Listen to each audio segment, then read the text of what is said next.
Dr. Vasanthan, sir. We welcome you. We will wait. Yes, ma'am.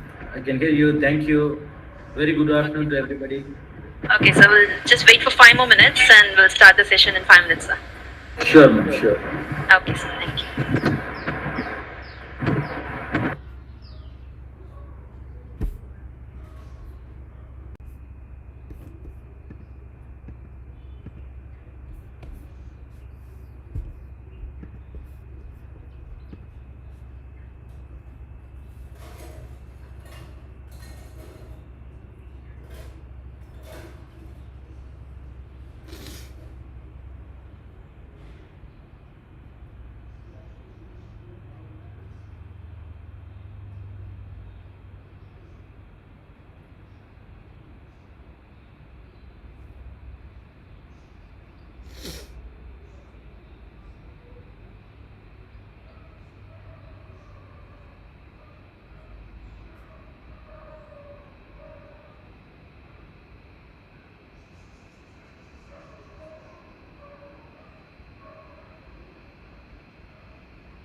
Revati ma'am, can we start, ma'am?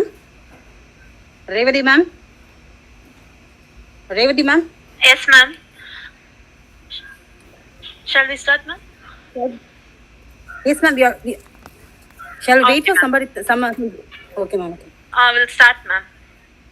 Yes, ma'am. Good afternoon to one and all present here. Dr. NGR Education and Research Institute, Faculty of Humanities and Science, Department of English is organizing a 7-day online faculty development program on the topic Technology Enhanced Language and Literature Teaching in Higher Education. It is my immense pleasure to welcome you all to the 4th day of the Faculty Development Program. Today, we have a renowned and an eminent speaker, Dr. R. Vasanthan, Associate Professor, Department of English, National College, Trichy. He is going to enrich us with this lecture on the topic Enhancing Conceptual Understanding of Literary Criticism Through Technology. Revati Now, ma'am. Ma'am? Yes, ma'am. Yes, ma'am. Ah, Now you're I going to call do. upon Okay, ma'am. Dr. V. Karpagavadivu ma'am, Assistant Professor, Department of English, Dr. M.J.R. Educational and Research Institute, to welcome the virtual gathering. Over Thank you, to you, Revati, ma'am. ma'am. I'm audible, ma'am. I'm audible, ma'am. Yes, ma'am, you're audible, Ma'am, it's ma'am. audible? Okay, Yes, ma'am. okay, ma'am. Thank you, ma'am. Thank you, ma'am. Shall I? Okay. Yes, ma'am. Good afternoon, everyone. At the outset, on behalf of the Department of English, I wish to thank our founder, Chancellor Therese Shanmugam, and our beloved President, Engineer A.C.S. Arun Kumar, for providing us this wonderful opportunity to conduct a 7-day faculty development program. On behalf of the Department of English, I am immensely happy to welcome a reserve person of the day, Dr. Vasanthan, Associate Professor, National College, Trichy. Hearty welcome to Dr. Chandrasena Rajeshwaran, Head, Department of English, and Dr. Mary Thomas, Dean, Department of English, and members of the faculty from Dr. M.G.R. Education Research Institute, Dean, University, and Dr. Pushkala, Dean, in charge of literary seminary, and also participants from other colleges and university in the faculty development program. The topic for today is enhancing conceptual understanding of literary criticism through technology. Reading and discussion expand our imagination, improve our ability to read critically and interpret text while gaining appreciation for different literary genres and theories and interpretation. Teaching of literary criticism at university through online discussion, integrating discussion-based techniques with the more common lecture mode, faces a number of challenges. It is necessary teachers modify the merely passive, receptive attitude and help them develop the fundamental skills of reading, interpreting, and criticizing literary text. Though live discussions have its own advantage of personal contact with the learners, electronic communication has the advantage of imparting knowledge with a more relaxed atmosphere when social conventions and ethics become less important. The study of literature is changing in dramatic ways, stimulated by new opportunities that digital technology presents. A lion's share of literary criticism takes place in professional journals, academic magazines, and websites. Digital technology has encouraged innovations not only in the methods of research, but also in the presentation of results. The basic of interpretation has shifted from reading to seeing, from qualitative analysis to quantitative data. Visualization turns finding into charts, graphs, maps, and exhibits all forms that make literary interpretation a visually experienced object or even rather than abstract concept. Today, lecture, I'm sure, will give us greater insights into various concepts of criticism. Sir, we look forward to an enlightening session. Thank you. Thank you, ma'am. Thank you, ma'am. Thank you. Now I call Ms. Rema ma'am, Assistant Professor, Department of English, Dr. M.J.R. Educational and Research Institute, to introduce the chief guest.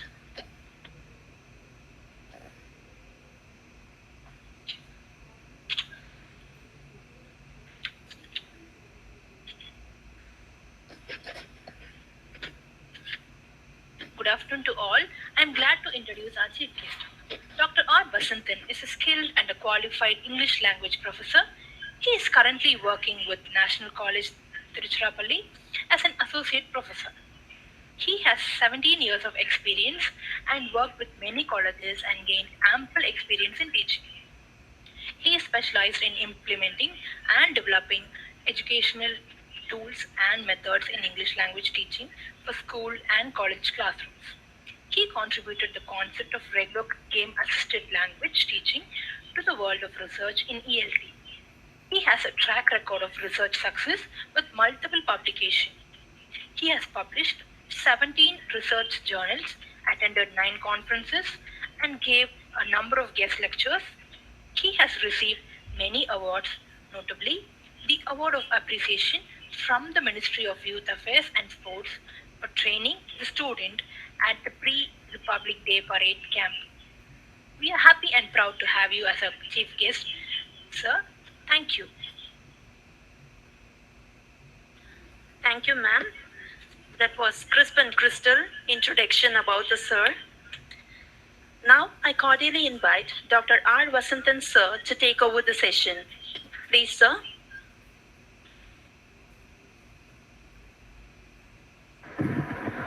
A very good morning very good afternoon to all the faculty members.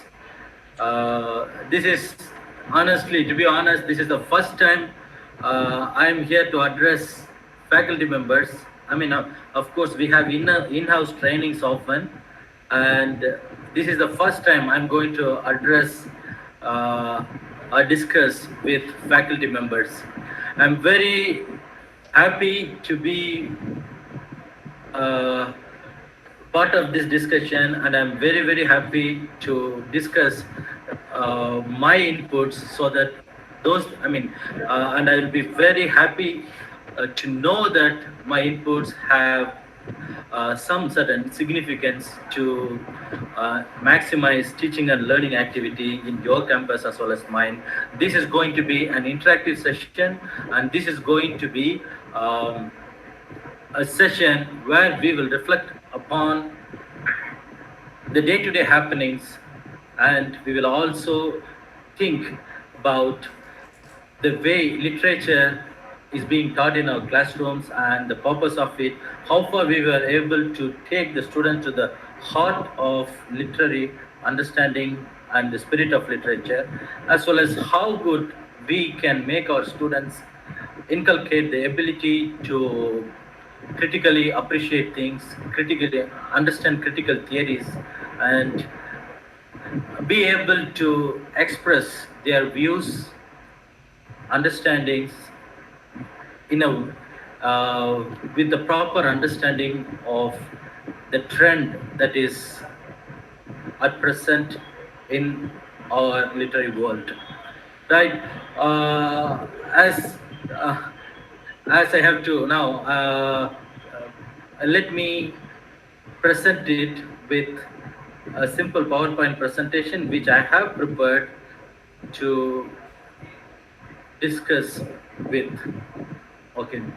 Uh, so I'm presenting my slide. I hope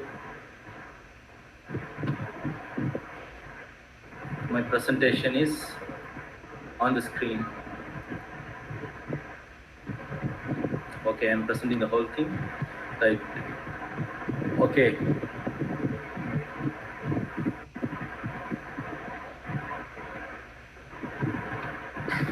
Right. To begin with, enhancing conceptual understanding of literary criticism through technology. Dear friends, colleagues, senior professors, right, I would like to bring to you the core of today's discussion. We have literary criticism as part of undergraduate program as well as postgraduate program. We have around 2 to 3 papers. Some institutions offer even 4 papers. Basically, we go with the introduction to literary criticism, and then we somehow in the postgraduate programs we go up to deconstruction and post-structural theories. Today's objectives, I mean, we will not be going deep into the concepts of literature, concepts of literary criticism today, but how good technology can assist us to take them to the conceptual understanding of literature as well as critical theories. Of course, critical theories are nothing without literature, and we have to keep both side by side. Without one, the other one doesn't exist. To give an insight of teaching and literature and critical theories today, let us begin with that, and then we will move towards pointing out the general difficulties in taking students towards conceptual understanding, to elucidate technological advantages in enhancing conceptual understanding of criticism and theories. Okay, so now the biggest task that we have today is, of course, the first one is teaching literature. How good or how it is possible for us to teach literature, okay, and what we are actually doing in a literature classroom. This will actually lead us to so many questions, and okay, this will actually lead us to so many questions. Okay, writings that have lasted. Okay, what is literature actually? We can actually think about. I will not discuss with you, and all of you are faculty members. So let us not waste time on discussing exactly what literature is and what. So we know literature is any work, uh, any creation of worth in the form of words and in different genres that are mentioned here, like poems, stories, novels, plays, essays, memoirs, and so on, right? So, and then what literary criticism is, that also we know. Generally, criticism will mean something to, okay, there are negative meanings that we have, and people ridicule actually other people from different fields, other fields. When we say criticism or critic, they actually think of something else that I have mentioned here. But what it is actually, it has got three major things inside. They are interpreting, analyzing, and evaluating. Okay, so even today I discussed with my students, like you are all here, you are all studying literature. What is the difference between you as students of literature and others who are taking up part 2 English, that is general English? Even they read poems, prose, and sometimes they read novels, and they enjoy it. And what possible difference between could be there between you and them? And they were not very clear, and they actually admitted that we read prose, we read poetry, and we just go and write stories in our paper, in our answer script, and we are awarded marks for all those. How good are they? Right. So basically, for the objective of providing part 2 English is to enhance their ability to read, write, or somehow have an understanding about good writing and bad writing. We could say that. Apart from that, there may be some additional attributes given to them that will help them to teach, or that will help them to perform better in their respective workplace or in the field, right? So basically, this is what our students are supposed to do. Are they going to just learn the meaning of words? Are they going to just know about the poems and go and know about the poems? Mostly described to them or explained to them or defined to them by faculty members or through guidebooks, and they will get marks. And will it be fair to call them as people of literature or students who have managed to students what they are calling themselves as masters of literature? Actually, when we carefully analyze over it, we need to bring them, and we have so many questions, we need to bring them up, and we have to distinguish these students of literature with that of we have to distinguish these students of literature from the students of part 2 English or general English, right? So there are few questions that we need to ask before. Each of the three main activities of literary criticism, that is interpreting, analyzing, and evaluating, okay, each of these things gives rise to different questions, right? First one is an interpretive question. How far can students go independently with criticism in interpreting, analyzing, or evaluating of a text? First, students should be confident, or any for that matter. Let us talk even about researchers.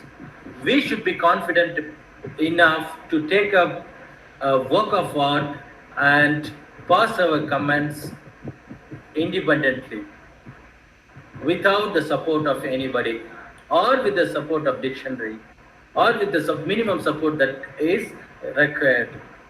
That should be, because we will not generally expect a literature student to go and ask somebody else to explain the meaning of something or concept of something. Okay, so this is what we need them to be independent. We need them to interpret, analyze, and evaluate. Okay, so analytic question: how does a piece of literature work? So he should be able to understand or know how this piece of literature works, right? I just, when I spoke to my students today, just I told them, okay, fine. What makes a normal thing into literature? பார்த்து கண்கிறேன் sir. Ma'am, can you hear me? Ma'am, hello. Yes, so we can hear. Yes, sir. You can hear, or is there any? We are able to hear you, sir. Okay, I heard something. Was it accidental or? Shall I switch off the fan then, if there is some disturbance behind? It's just accidental. Okay, fine. Right. No, sir. I've switched off the participants' mic. Oh, great. Okay. The analytic question: how does a piece of literature work?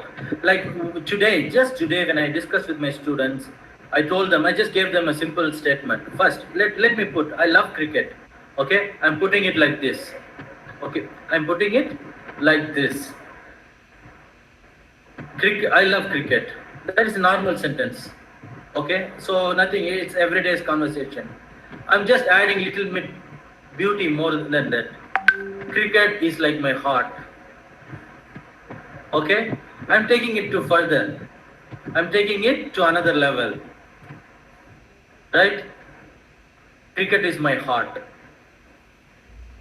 Right? So from normal sentence, I am taking it and elevating it with the help of something. There is something happening when we communicate this one. When we say I love cricket, yes, that's okay, good, fine. But when I say cricket is my heart, or cricket is like my heart, there is something happening. There is some beauty happening within the sentence. What is that beauty? Any normal teacher will be able to say that I'm using metaphor in one and simile in the other one. But this happens because of serious understanding, listening, and knowing the figures. A reader or a writer need not know what is figure of speech, and a reader or writer will be able to do it without the knowledge of them. But a critic needs to know this one. Otherwise, he will not be able to mathematically or logically break things and say, this is the effect and this is what is happening within a piece of work. Right? An evaluative question. Is this work literature any good? Yes. How will we be able to do that? When evaluating a work, we form a personal judgment about this work. Right? That personal judgment is a personal judgment for a common man. Right? When we ask somebody, do you like the movie that you watched today? They will tell that, yeah, kind of a bit, oh, very good, yeah, excellent movie it was. I enjoyed every second of it. Yes, we will get answers like that. But a critic is expected to go for a responsible, rational question, explaining the structural part of it, the emotional part of it, the background of it. So how is it possible for a kid just to come to that level of understanding? Right? Theories, right? The theory, before all the theories, this is what when we go back and analyze with Plato and Aristotle, we bring this one. What is that? Does literature or art have any utility? So this is the beginning of all criticisms. Many have come up with many views and later on, okay? But the most important one is pleasure. So what is not read for pleasure is not read at all. Okay? So what is this? I love a dog at home, and I have a dog at home. So yes, in case if there is any question, yes, we will discuss. Okay, most of the things that I am presenting here are because of my experience and some supportive researches. So it's open for discussion. Nothing is written and nothing is like a law. So this is just to take us to a tour into the world of literature and literary criticism. Right? So what is not read for pleasure is not read at all. Fine. How far the element of pleasure is kept alive while teaching, as well as given assignments while giving assignments, and how far are we actually keeping this pleasure element of it intact. So this is one of the basic things, whether literature is useful to people, or it is going to give us morality, this is going to give us knowledge, or this is going to help us to ennoble human beings. All these things are secondary, but basic thing is that there should be some element of pleasure, that going to the heart of it and enjoying that pleasure is a must for any literature student, if at all he wants to, or if he wants to become somebody in the field. Do we teach literature for obtaining pleasure? Yes. Do we teach critical theories to master the art of interpreting, analyzing, evaluating literature? If you see feminism, yes, that will come to us in the form of Judith Butler, or it will come in the form of Gayatri Spivak, right? And we will be reading it, and you know how difficult it is actually to go through every sentence of those great critics and connect it with our critical, connect it with our understanding of work of art, right? So the problem that we have today is basically criticism remains as criticism, and literature remains as literature. And we do not have many institutions bringing things together and actually trying to frame a syllabus where literature is enjoyed along with the guidance of associated critical documents or critical views of the experts, right? So this is one. Obtaining pleasure is the design behind creation, and critical activity follows pleasure or the very nature of pleasure or purpose, right? So that person who is finding it difficult to enjoy or identify or feel uh, the core, the spirit of that particular work and enjoy it, will find it very difficult to bring the literary theories, bring the theories close to. So if Wordsworth talks about this is how a poem can be, unlike neoclassics who speak about the poetic diction, who speak about the language of classical writers, who speak about or who call for real language, a poetic language which has its own kind of words which are used for in the poetical connotations and used among the by the scholars for their own discussions. Using those words in the poem was the tradition of the neoclassics, but he comes here and in his preface as a critical document says that no, this is not the kind of language that we should be using in poetry. And we should be using the language of the humble and the rustic and the rural people, because their language is more meaningful, their language is more beautiful. Yes, how will a student understand the difference between simple poetry and poetry with poetic diction, or poetry in the like that of the neoclassical writers or even Elizabethan poets? How will we differentiate them unless we give both of them to him at the same time, or unless we make him enjoy the pleasure of this simple poetry and then enjoy and try to enjoy the work of great and classical writers? We will not be able to tell him exactly what is he will not be able to understand exactly what that pleasure point is, what that pleasure element is, and what the difference that Wordsworth talks about is, right? So this will lead us to many more questions further. Okay, and first let us go to a few questions, then let us go and think what kind of support technology could offer us to bring this kind of understanding. What is the prerequisite for critical understanding of a text? What is the best thing we do with literature in a classroom? What is the best thing we do with literary theories in a classroom? Okay, Possibly. So this is just my assumption. Nobody says this one. There could be people who are doing better than, or who could understand things better than me. But this is from a common man's perspective.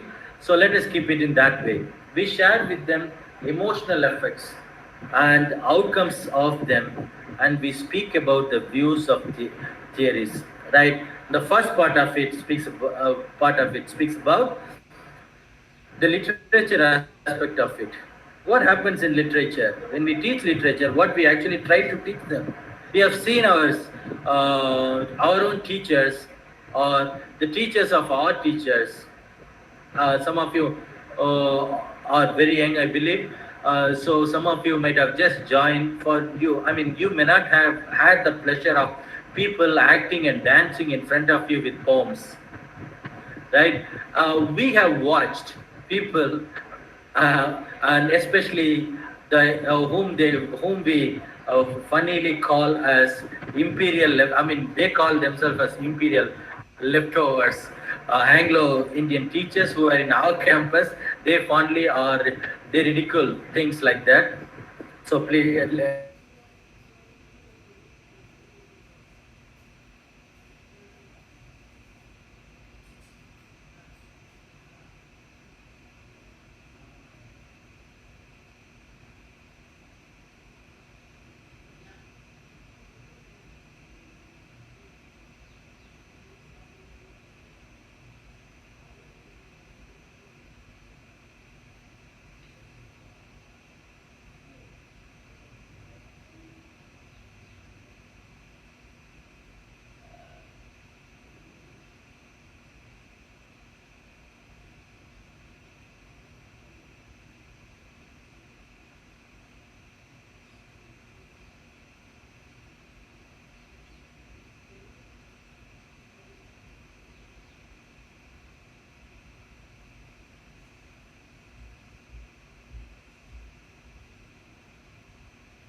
Sir, Vasanthan, sir.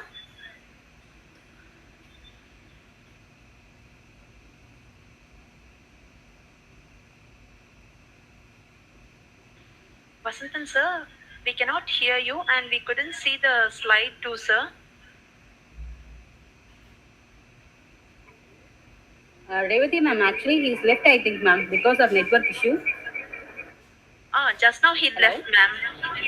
Yes, ma'am. We are trying to What contact to do, him. ma'am? Okay, right.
am I in now?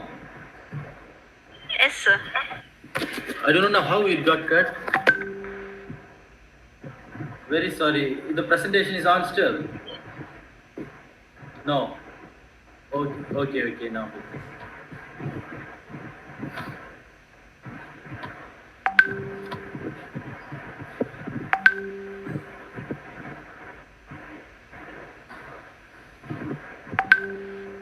So I'm sorry that I was talking alone for quite some time now.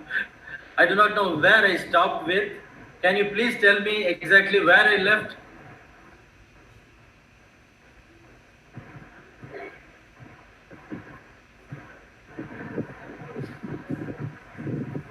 Can you please?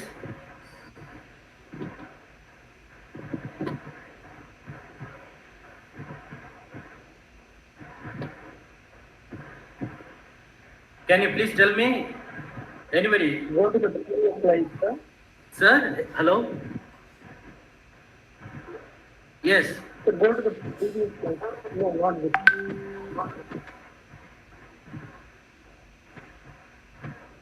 Not this one, sir.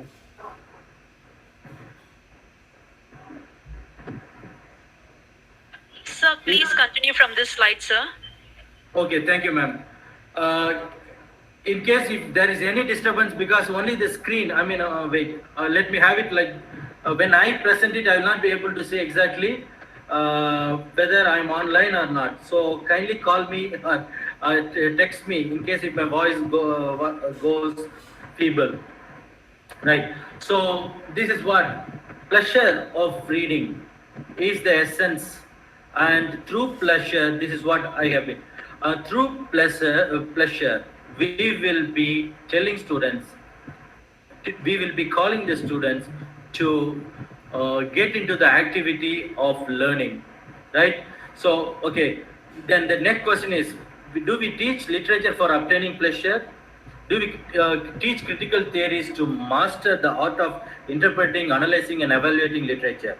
So theories are taught as theories, and theories are not brought close to the literary works alongside, right? So in a classroom, obtaining pleasure, telling the students about the pleasure of reading is the thing that we do in a classroom. And I told you, and also before, I hope you have listened to that. So that is the main purpose of it. The next one is making them to connect with the understanding of the text, the pleasure of the text, with to the critical theories. Okay, so what is the best thing to we do with literature in a classroom, and what we possibly do? This is what I was talking about, I believe. What is the best thing we do with literary theories in a classroom? Actually, we try to lure them by doing things. And here is where I gave an example. I Here is where I gave an example. It's unfortunate that I was not aware that you are not listening. Okay, some of our professors, once upon a time, will come to our. Some of our professors and even their own professors have the habit of coming to classrooms, knowing the poems by heart and acting them out in front of us. Today it will be ridiculous thing. Many classrooms, these things are not common today, and maybe few teachers are doing it. Apart from that, we don't see these things happening often. So what is the purpose of this one? Why do these people come and act and dance with poems in front of us? The first thing is that they have to, it is the duty of the faculty member to express the pleasure that they have obtained because of going through a text or a poem. When that learning is expressed along with the pleasure and the spirit of it, that goes like a fire. The kid catches from there and he begins to go with it, and he goes further for it. Yes, and then I mentioned this one also. It's like I'm going to repeat it in case if I have spoken to you about this one again, kindly ignore. A poet, a poet for the discussion.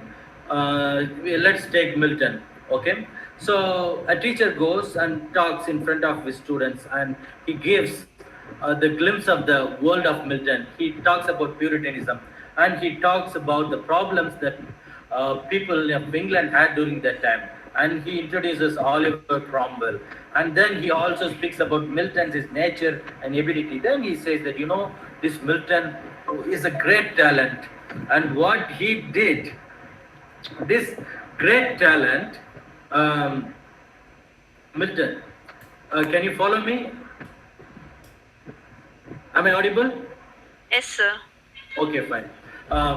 So this giving him and bringing him to our eyes, he begins it almost like a blind man reciting it. When I consider how my life is spent, here of my days in this dark world and white, and those talent, which was death to hide, Lord with me useless, though my soul opened, and to serve there with my Maker, light denied. Dear friends, look, and he acts, and he almost does it in front of eyes like the lamenting Milton, like crying Milton. What it make? It does. It maybe we could see that it is dramatic thing or something. No, whether it was given to him by tradition or whatever it is, with his own skills, he is trying to bring the pleasure of the poem in front of him. So in front of the students. So what? Beyond the literature, beyond the meanings of the words, the students go to the elements of pleasure of it. So that pleasure will lead them from there. Once you have tasted something, you are not going to stop with it. So today, beautiful movie we watched. I watched. You want to go and see? See, I enjoyed it like that. That kind of introduction makes anybody to go and watch one and then go and watch another one without guidance. So that is the duty of job, according to me, possibly of a teacher in a classroom. And also we speak about theories. So speaking about feminism and Judith Butler or Gayatri Spivak, we talk about the theories, and the theories remain as theories. This is their view. This is how they think. And it is really unfortunate that in most of the classrooms, the theories are not connected with corresponding literature.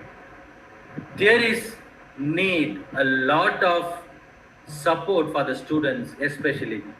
Otherwise, now, as I told you, we have, let us go back to Wordsworth. Wordsworth is very good. How? He has connected it already. Even before going through my poem, boys and girls, wait. Go through my preface first. This is not the same thing that people write. This is something different. So what? We need to give students a typical neoclassical work or a typical Elizabethan work and show them this is how people were writing. And now Wordsworth is writing something else. And he is telling this is going to be. That kind of connection, support is necessary for understanding of the theories, and most importantly, the pleasure, understanding the pleasure element of it. So the important questions, once again, we are going with so many questions here. How will the understanding of the theories help us to create or to critically appreciate? Will critical appreciations lead us to eulogy or practical applications? Right? So most of the scholars, so important questions here. When there is a possibility that if you are very good at theory, we will also be able to create, and postmodern criticisms are considered to be equally good as creations, right? Structuralism and post-structuralism and all these things, when we talk about today, we consider them and appreciate them like interpretive skills or ability to probe behind the theories, and they are creative, equally creative, right? And they should be considered as like creations. Okay, so what is the purpose of it? Are we going to actually help the students critically appreciate it, or actually going to change the gear and help them to go and even to create them something on their own? Are we going to just appreciate Milton, and are we going to appreciate Shakespeare and finish our classrooms with eulogies, right? So the final question here, are we helping the students to become critics or creative writers? Are we succeeding in any of these things? Okay, if I do not see in any of our classrooms or in any of, I have not seen for my knowledge is concerned, whether there is any particular paper given for creativity or testing their critical ability. Very rare poetry appreciation, or somebody might have had here and there. In some universities they may have, or some universities may not have it at all. But unless we go and believe that the student's ability is not just learning and writing in the examination, it is evaluating, analyzing independently, and even creating it like poetry. And if those things can be evaluated or not, universally or almost everywhere, people have accepted the fact that it is not possible or it is not necessary for any student in literature classroom to go up to the level of a critic or a creative writer, right? So only understanding the concept of it is given, okay, in most of the syllabi. So understanding the concept needs understanding of literature. Understanding of literature needs understanding the pleasure of literature. Understanding the pleasure of literature is essential for understanding the critical descriptions, critical theories. That is what we are trying to bring in here. And that particular part of it is not available in most of our classrooms. Right? What is possible in a classroom and what is not? Let us be very frank and very clear. To help the students know how to create, how to present a critical view, how to answer to a question, how to make students remember important points or questions, how to pass competitive exam to get jobs. Right? So, how to create X, how to present a critical view, maybe, but actually it is a borrowed critical view. How to answer to a question, 50%. All the questions, 90% we will have same answers. So, okay. Otherwise, that's what is that? Otherwise, we need not have a closed examination at all. We can give the students books. We can give the students all the things that they want. We can give them internet and ask them to answer a question to that particular point of view of that question. Okay, and if our evaluation is going to stick to that particular question, it is going to create a lot of troubles for all those fake learners of literature. How to make students remember the important points? Okay, just I have put it in that. So all of us, this is important, that is not important. This is the question pattern, this is how you have to. Right? Honestly, we have the habit of even, okay, this is from my personal note. Even IAS or IPS officers will be given question banks, question pattern, and the expected questions and the expected answers. If you are going to test somebody and if that one knows what is going to be tested, I don't think there is something called test happening. And at least that should not be happening in the classrooms of literature. Okay? So when we have to test somebody, we are going to test him. But if we already tell him that this is how you are going to be tested, I don't think the element of test has its real essence there.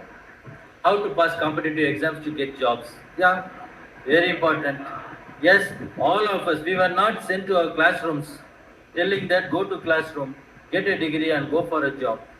We were asked to get educated. We were asked to learn things. Right? And perhaps maybe after we completed our degree, placement cells and other things came in. Right from the beginning, every educated is expected to get a job, and every education is towards a job. Right? Job has become life, and learning became job.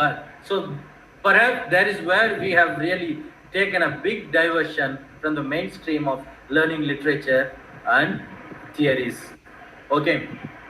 So I'm going to find a roadmap, like how is it possible for us to go back? I cannot call back all my professors who are dead and gone, or in my dream to come and tell me how did they really enjoy it. It is not possible for me, or it is not possible for my students also to find any kind of alternative that easily. The only possible alternative that they could get is online platform. Okay, so based on this one, let us see how things could be done.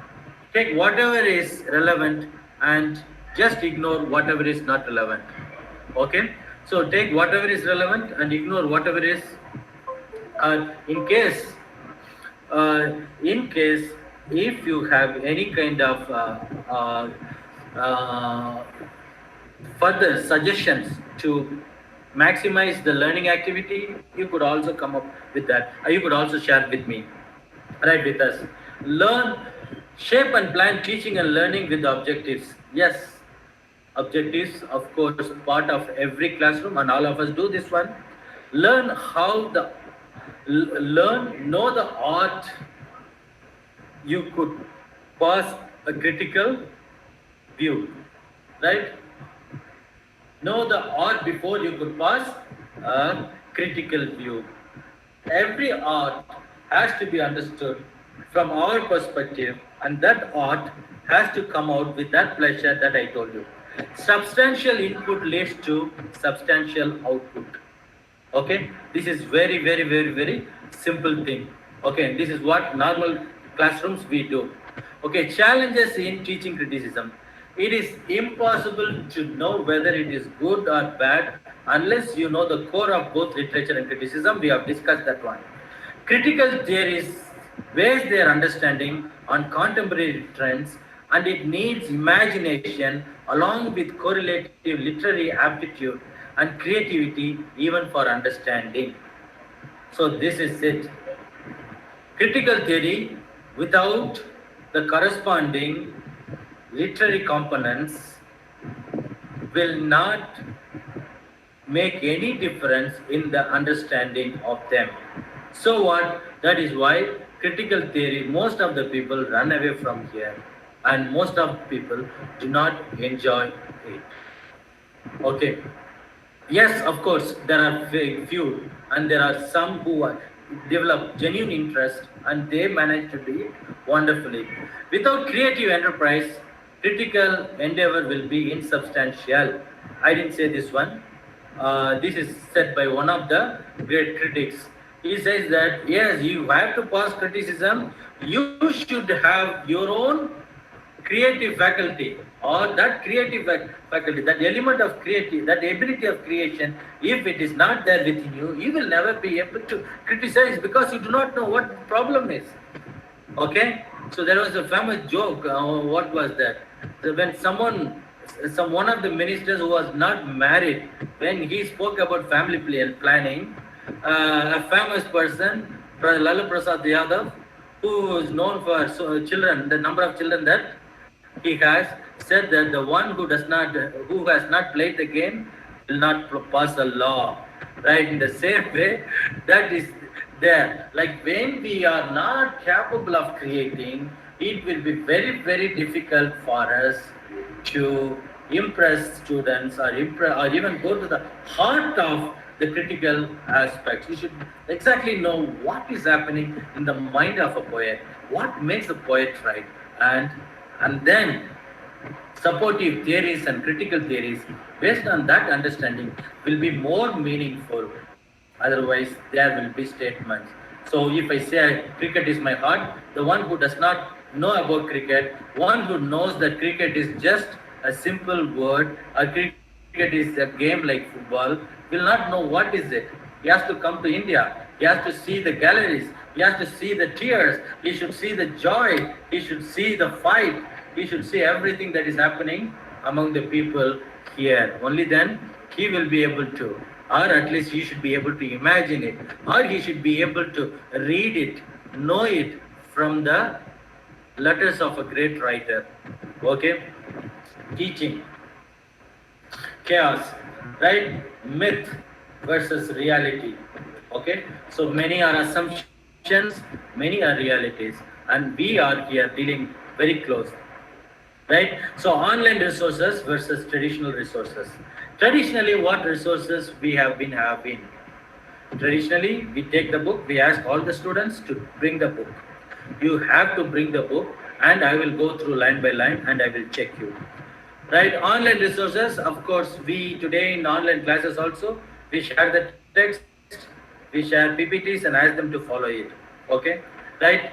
Conceptual learning cannot expand when limited to traditional resources.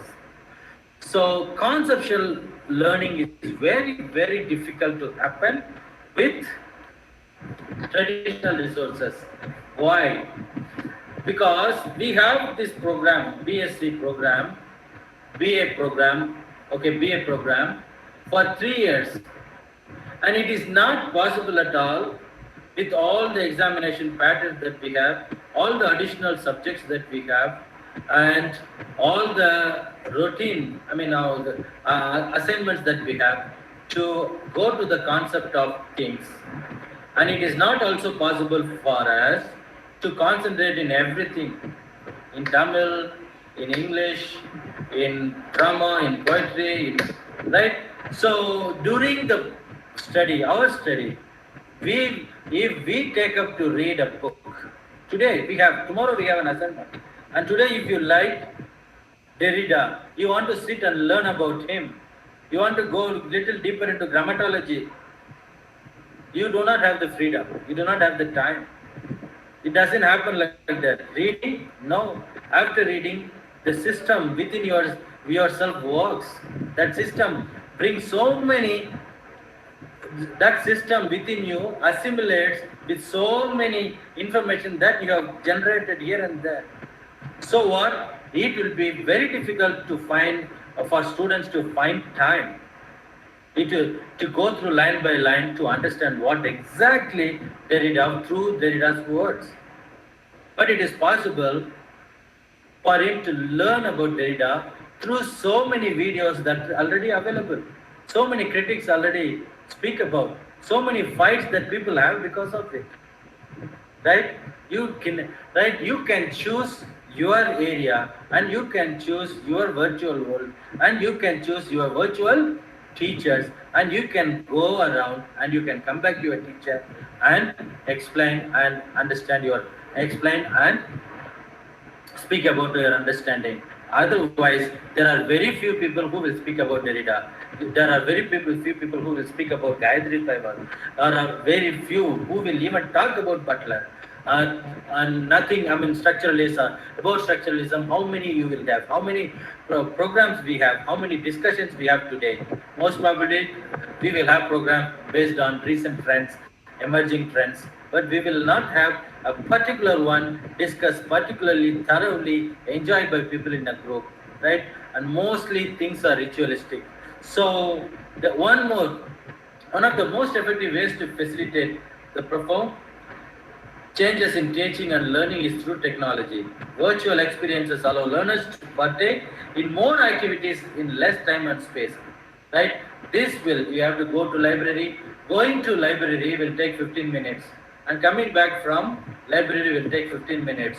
So in 24 hours, you lost 30 minutes. I'm not telling people to go to library and come. Not to go to library and calculate time while going for it. But it means what? Practically, in this world, we have very, very less time. Okay? 8 o'clock to 8 o'clock. No, most of the people study after 8 o'clock. Okay? That is the fact today. Lead to deep and lasting understanding of concept as well as profound changes in themselves as learners. They should be able to create their own, and we should lead them into this digital world, and the world where we introduce so many, like for example, I did, what can ail the night at arms, so begun, the surge has withered and not birds sing, right? La Belly Dame Sans Mercy, I am going to teach my students, and I told my students, okay, fine, let us go, right? Actually, it is a ballad, it is actually sung. But sir, you are not singing. Yes, man, I am a Tamilian. And I am not blessed with a good vocal cord. And if I sing, I think that will do everything, but not you enjoy the poetry. And I don't want to say that Sally is so poor Keats is so poor with regard to his ability to compose a musical one. Then what I did, I went and I checked in one or two institutions. They have actually, in some colleges, they have a YouTube channel where they have uploaded their students singing this one. Right? And this one also, stopping by the woods in the snowy evening. Even that is that is musical. and that was sung so beautifully by one or two people. It could be done by students, but we do not have that habit. But they could see those videos, and actually I shared my students, and some of them they try to sing also, right? We can sing in front of our Tamil audience very good because they don't. I mean, they enjoy everything, good singing or bad singing. Okay, they are not that conscious about voice and others. So even I tried in front of them, telling that whose words are these? I think I know, right? He lives in the village near though. Right? The same music I was trying to sing with them. Right? Look at the melody of it. Okay, let us try to compose something like that. Let us try to. So there are so many things that are mentioned in my resume, but one thing I always hesitate or feel shy to mention is my interest in writing verses. Right? So I have even in my Facebook I used to always I post my verses, and one British lady known to me through a conference, she went through it and she was very happy, and she told me that she will read and give to me. Okay, I wrote it, and it's there. It's still with me in my Facebook.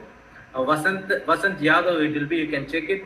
There, she has read and she has read it out to me. Reading is not just reading. Reading is also singing. And she has she read it and gave to me. And I feel I felt that my words are at least that much good. Okay, so it is not only just mere writing of words. Reciting makes a lot of difference. Okay, so I had this habit of doing, and I really she appreciated me, and that motivated me. So based on that one, I mean that motivated me to open a club called Poet Society in our campus, and I invite students to come and write. I help them in between how to bring it musically and other things, right? Okay, we'll not be able to, we don't have much time, let us hurry up. Okay, the story of a portrait have the possibilities of giving an understanding of patriotism or even treason, depending on the way a country, a village, or faith or gender will take to an understanding of a concept. So this is what I have given here. What the meaning is this one. Okay, poems or any writing has lot of emotion involved in. Understanding of it needs context. Even if you don't take context, or according to neo-critics' views, even if you go and analyze it without a context, the thing will be, you will always bring a context from there with your experience behind it. So critical views work on different levels, and the level of maturity plays a very big role in the quality of critical endeavor. Okay, this is what I mean to say. The first part of this slide will tell you that you cannot, right? Yeah, okay, let us patriotic poem. Let us take Napoleon's, written by Lord Tennyson. What is that? Incident of French camp. Correct? So there he speaks about a small soldier running towards the mount and standing in front of him, telling that we have won. And when inquired about whether he was wounded, he says, "No, sir, I'm killed," and he falls down. So, how could we enjoy a French war when Napoleon is not considered to be a good human being? And what kind of patriotic fervor could come there? And this man does not belong to France, and he speaks about Napoleon. What kind of patriotism? So, the context, the feeling, the pleasure, the greatness. So, the greatness of Napoleon has transcended all boundaries. Okay, inspired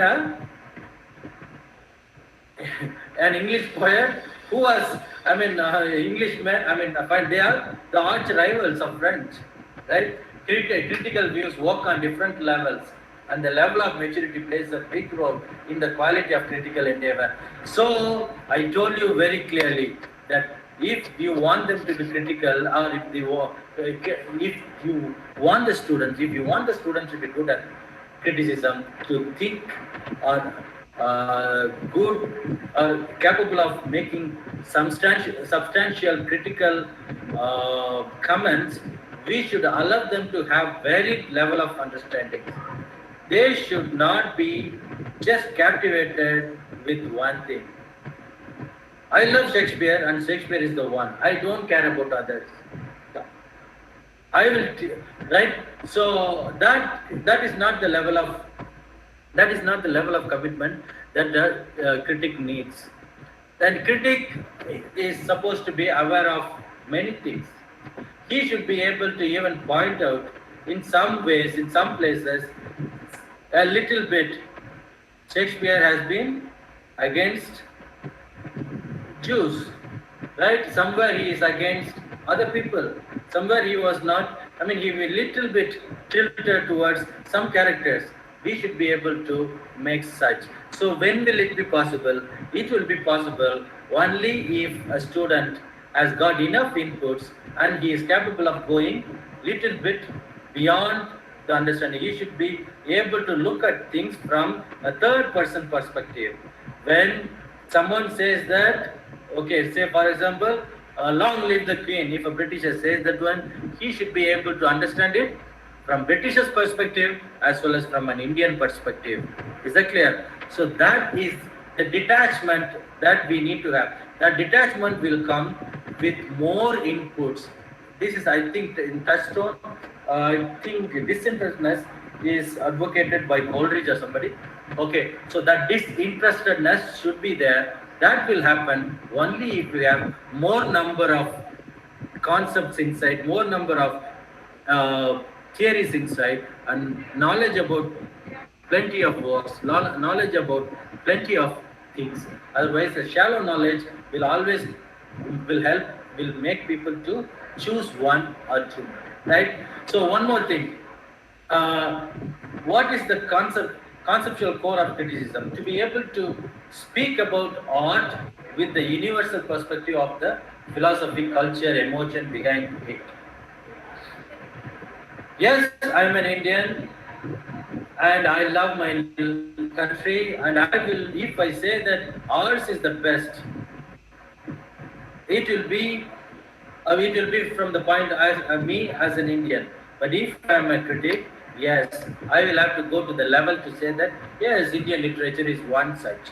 In the tradition of Indians is one like many others, and everything has its own plus and its own minus. That kind of attitude that we have to evolve, and that comes because of larger understanding, larger input. It is ever progressive. Okay, so we managed to give equal rights to women, especially equal rights to women, almost 1,800 years after Jesus Christ. Yes or no? So what is happening in our mind? It is we are discussing, we are developing. After some years, we will find that the things that we consider just today, we will begin to say that are not just and not right. Literary point of view discussion that we do today as right and just, later on will be ignored and considered as wrong. All these things will depend upon the maturity, and critics will play a big role in this one. And those things happen because of constant and consistent reading. Okay, right. One more thing, even before going to this slide, I would like to tell you that we today have big problem of what is that? Sitting and reading. Students have problem with regard to sitting and reading in a particular place, especially reading fiction. Fiction will have more, I mean, in fictions we have authors communicating to us more than the other genres. In fictions, they bring their own understanding.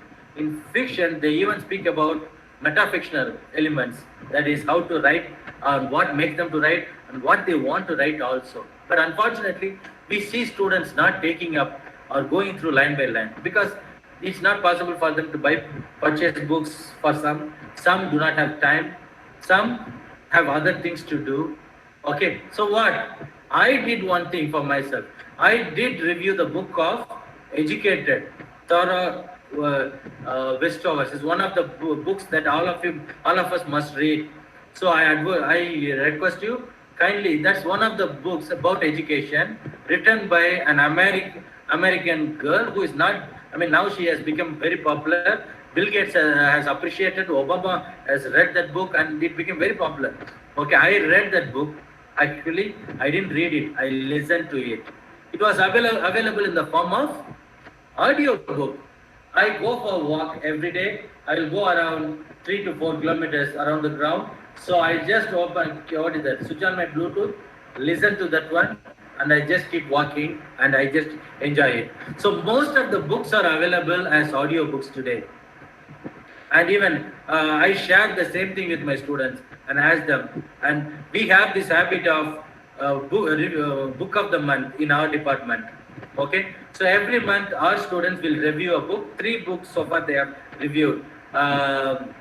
One is the latest one is Testament by Margaret Atwood. Right, all these things are available as audiobooks, and we share with them, and they listen and they come. They present a review and questions are asked to them. Okay, so going back to that, conceptual understanding needs learning or knowing from multiple sources is the key. So this is what I am trying to consider. Okay, listen to the words, listen to the concepts, and go to the concepts. It's very important. How to enhance conceptual understanding in literary criticism through technology. Okay, so there are so many things you can see. Most of you know this one. Give them listening, reading, and writing experiences. Variety of experiences enriches memory and understanding. Okay, inputs in the form of 4 skills is better than just one form of input. Okay, so what we do in a classroom, we make them to listen, but we do not have enough content to be delivered or enough time to be delivered in a classroom for a student. Apart from that, all he does is only reads. So 90% of the input what the student gets is only because of reading, which is, we know, one of the monotonous skills. Okay, and many do not enjoy it. Some once they get addicted, they go forever. But if not, so what happens? Technology and kindly gives us. I mean, any lecture, like your own lecture in the form of videos, will help the student to stop and play whenever he wants and watch and look and then think about it or ask about it to somebody, and he will be able to spend more time with more freedom. So that's the kind of technology I'm talking about. So you don't understand. So in this way, inputs in all the form in the form of various skills is better than one kind of input. So in that way, what happens? His understanding goes up and his knowledge goes up, and then actually he becomes to consider the critical. I mean, he grows in critical abilities also, especially theoretical discussions about deconstruction, discussions about post-structuralism, discussions about new historicism, discussions about feminism, black feminism, right? All these things, you want people, characters to come and talk to you, which will make you to go to the heart of it, than just to read about feminism, even without knowing it was written by a black one, or a white one, or a mulatto one, or about whom, what kind of that they are talking about. Right. In addition to, it is important. It is not. I'm not racial in my. I'm just giving you the variety that is available. That's it. Okay. In addition to engaging students by using a familiar medium to present content, technology allows educators an opportunity to focus on reaching to a deeper conceptual understanding. Right. Instruction with technology. Okay. Technology can help teachers present material as well as provide students with content knowledge. With instructional technology, when the instructional technologies are used as contemporary tools and resources. Okay, when instructional technologies are used as contemporary tools and resources, I mean, aimed at deepening students' understanding of the context. They can also increase deductive thinking by communicating, demonstrating, and explaining advanced conceptual material. Right? Furthermore, instructional technology can connect with current pedagogy that emphasize technology in education. Okay, some fraction of the content through online resources and implementing non-lecture based activities will give a variety and kill the monotony, right? With proper, well-considered planning, technology has the opportunity to gives the opportunity. Okay, with proper, well-considered planning, technology gives the opportunity to enhance the learner's experience in key areas of literary criticism. The most successful uses of computer or IT resources have clear parallels in traditional learning situations. Okay, the library, course book, and seminars. So library is traditional, course book is traditional, and seminar is traditional. The same traditional platform can be given a parallel platform. What is that? The library parallel. Technology can open up to access rare resources. And what is the seminar parallel? Tools such as email discussion, these things can be. So in seminars, each and everyone is allowed to come and discuss their point of view. Allow students allow them to involve in a blog, to give their views about the work, about the classrooms, about the concept, about the topics. That will make them to go to the core of the concept, and that will shape their understanding. See, even email discussions, media, technology is nothing. Technology is nothing but the normal things that we do day to day should be also should also be done for the sake of learning and reading. That's what I mean to say. These resources have been widely implemented into a variety of teaching and research situations to the extent that their use has been given the specific title of computer mediated communication. Right? Yes or no? I use WhatsApp. Your WhatsApp is a technology. Okay? You need not give an assignment so big. Right, in our classroom, 20 to 25 students are there. Today, if you have given them a task in present tense and you want them to write, okay, you want them to bring that one. You want them to share with you the perfect. You want them to share with you the passive form of it. You give them some exercise and they do. When you have a new concept, critical, like you can give them a discussion, open discussion. Okay, what is the structure within the structure? Let us have a discuss. What does Derrida speaks about? What is logocentrism? Let us discuss about what is lingua, what is parole. Okay, can anyone define? Oh, what is it? So when that happens in a public forum, there comes a variety again, and people will remember that. Remembering is easy when things are done at different times by different people than one thing done by one person in the same time. Right? Lecture parallel, directed learning is perhaps the most highly valued. Okay? So we can go this lecture in the form of videos. We can give them in the. We also equipping, like we have to break the elements of criticism into small and discuss with them and introduce them with URLs and other things to go and look at the perspective of the people in the world.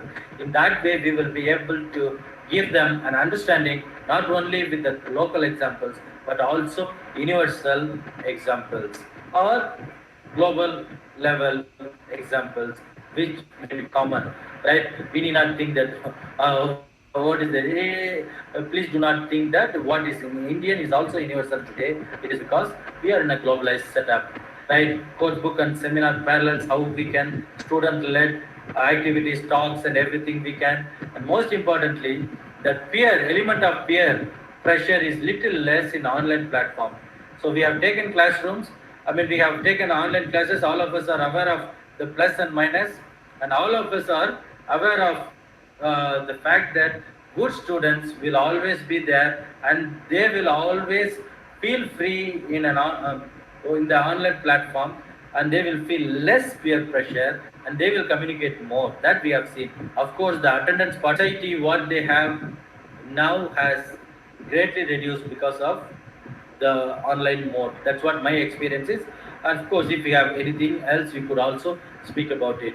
Background reading and independent research, right? So this reading and independent research is a must for critical understanding. Okay, even if we read a book of especially Judith Butler, if someone reads her for more than 3 or 4 times also, will not be able to get exactly what she means. It is possible only when at occasions we break from the text and go and check with the comparative this, what is that, the comparison or comparative videos or similar videos or related videos in the net, and check ourselves, get ourselves clear with with the terminology, and come back to listen to her. Otherwise, it is going to be very difficult. Apart from that, CD-ROMs and other things are there. Okay, newspapers and encyclopedia and all these things are today available in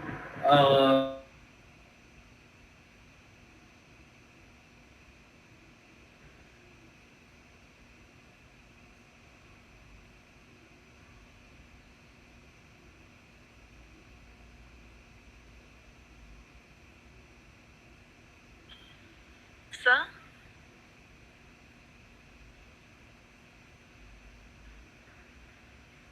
Sir, your voice is not audible, sir.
very sorry again. Okay, so finally, I think we have. I was told that you just missed 15 or 20 minutes. Sorry, 5 to 10 minutes. Anyway, I hope you can see my screen now. If not, just okay. I have to share it again.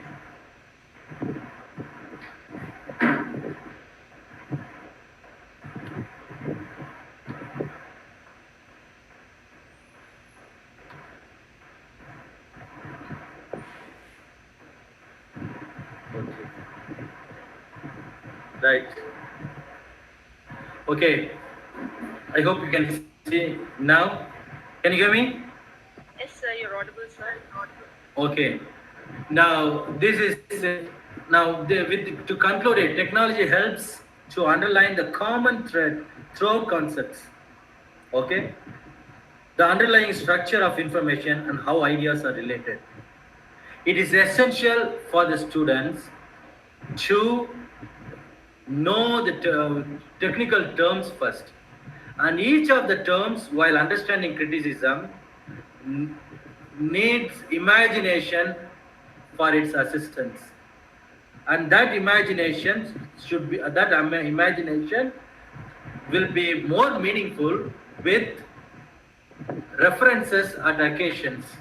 I hope I hope I'm clear. See, it is from line by line when he goes, when he deals with concepts, he will come across so many things new. And it is not possible to remember for everyone to understand everything. So at occasions when he needs a support. He has to go and check, right? So in case if he comes across the word like disinterestedness is essential for critical endeavor. What is disinterestedness? Not being, so he has to go and refer and come back, and then he has to go. This kind of luxury will not be available in a library. Even if it is available in a library, it is going to take a lot of time. With that kind of references, we will not be able to travel pages that easily. So these are the things.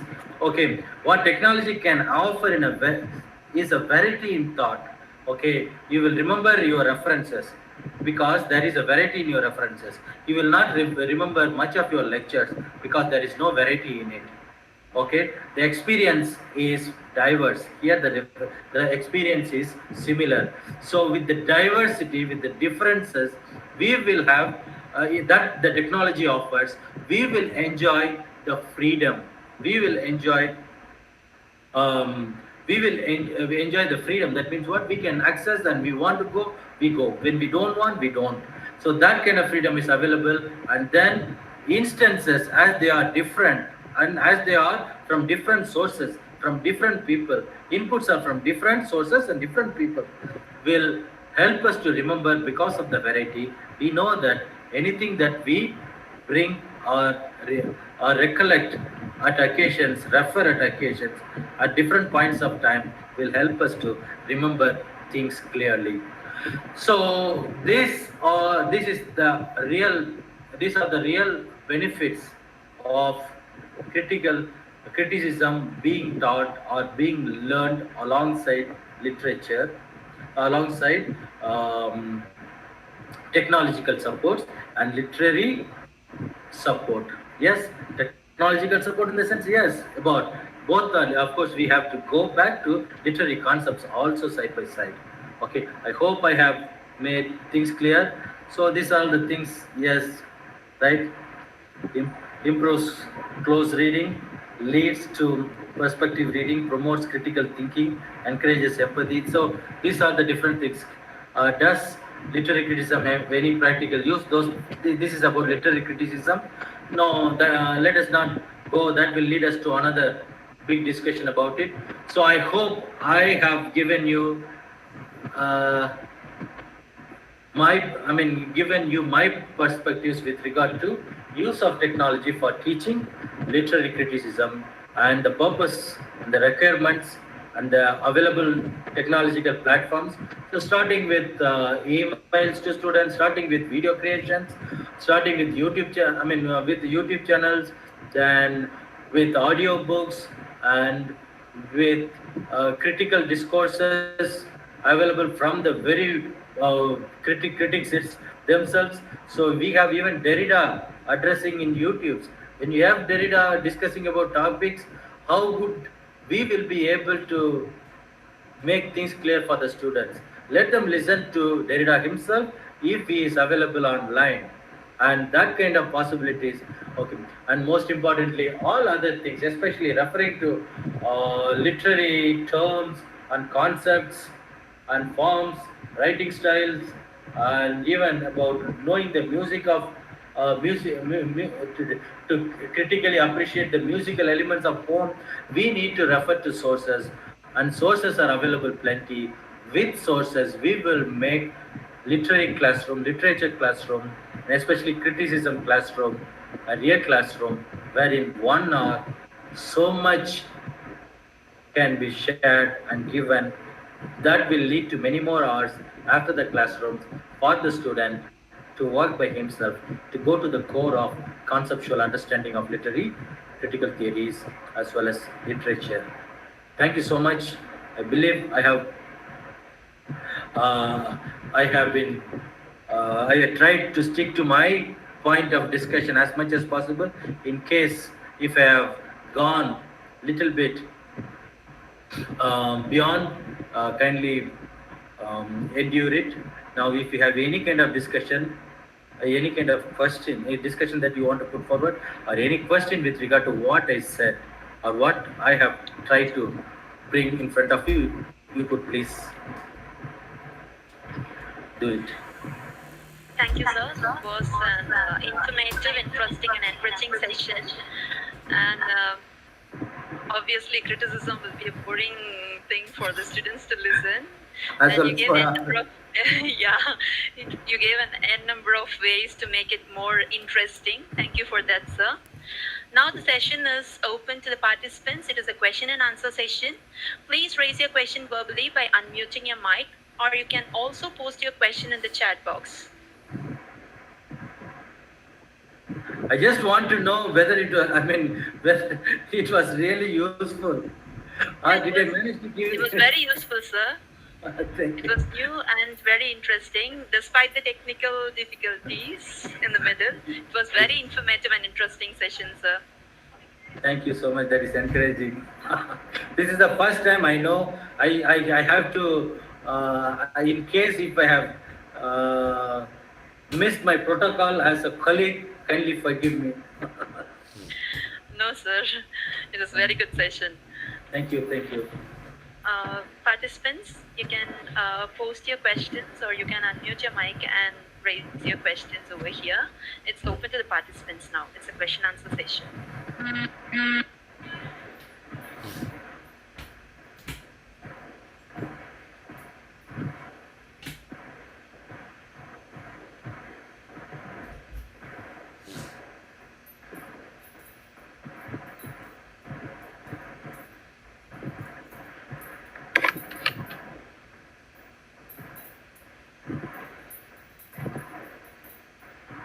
You can even share your views or comments over the seminars.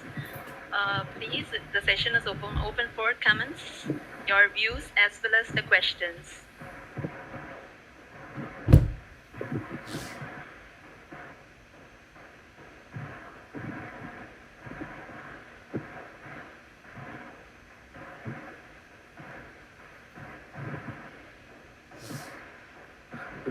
Okay, perhaps I have spoken what is normal, what is common, so maybe that's okay. So it's I obvious. think it was very clear session, sir. It's very informative and a wonderful session. I hope so. That's what nobody has any Thank sort of you. questions.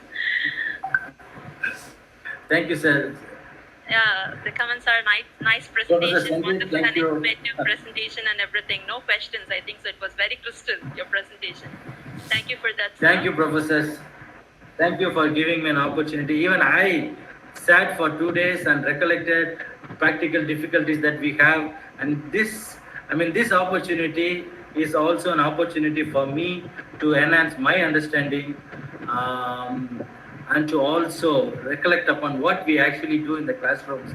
Like every day, we should be reflecting upon ourselves, and this is a major. This is a major occasion, and occasions like this will always help us to revitalize things that we normally do with better fervor, better enthusiasm. Thank you so much. My sincere thanks to Dr. Chandrasena, head of the department, and my friend, my friends who have referred me, and it's wonderful experience with all of you. Thank you so much.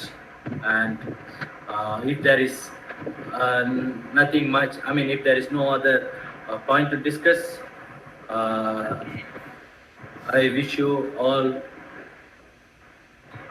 I wish you all the very best in your career, and I always believe that there is always a room to enhance, there is always a room to improve, there is always a necessity to recollect and think about what we do. So I wish all of us share the same views, and I wish all of you also have this um, idea, understanding about uh, our roles as teacher, and let us do something good uh, by always adapting to the situations, by always understanding our position and our requirements and the requirements of the students and our targets. Thank you so much. Thank you all for the opportunity. That shows your down-to-earth nature, sir. You are very polite. Now we are at the end of the session. I call upon Ms. Rema Ma'am, Assistant Professor, Department of English, Dr. M.J.R. Educational and Research Institute, to prefer the vote of thanks.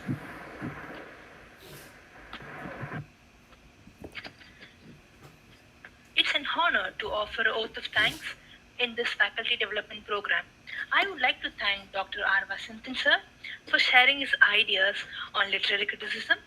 Sir, your presentation on reading, art of poetry, along with sharing your personal information was really interesting, sir. Thank you for that, sir. I also like to thank Dr. Pushkala Ramni, ma'am, Dean Dr. Mary Thomas ma'am, our HOD, Dr. M. Chandrasena ma'am, event coordinators, and other faculty members. Last but not the least, I thank all of them who joined with us in the meeting. Thank you. Thank you, ma'am. Participants, the feedback link will be posted in the chat box. Please fill it with your valuable comments and feedbacks. And we have also posted our YouTube link in the chat box. Please do follow the link if you have missed the previous sessions of our FDP program. And please do watch and subscribe it for getting updates of our future events. Stay safe, and thank you all for your valuable time and participation.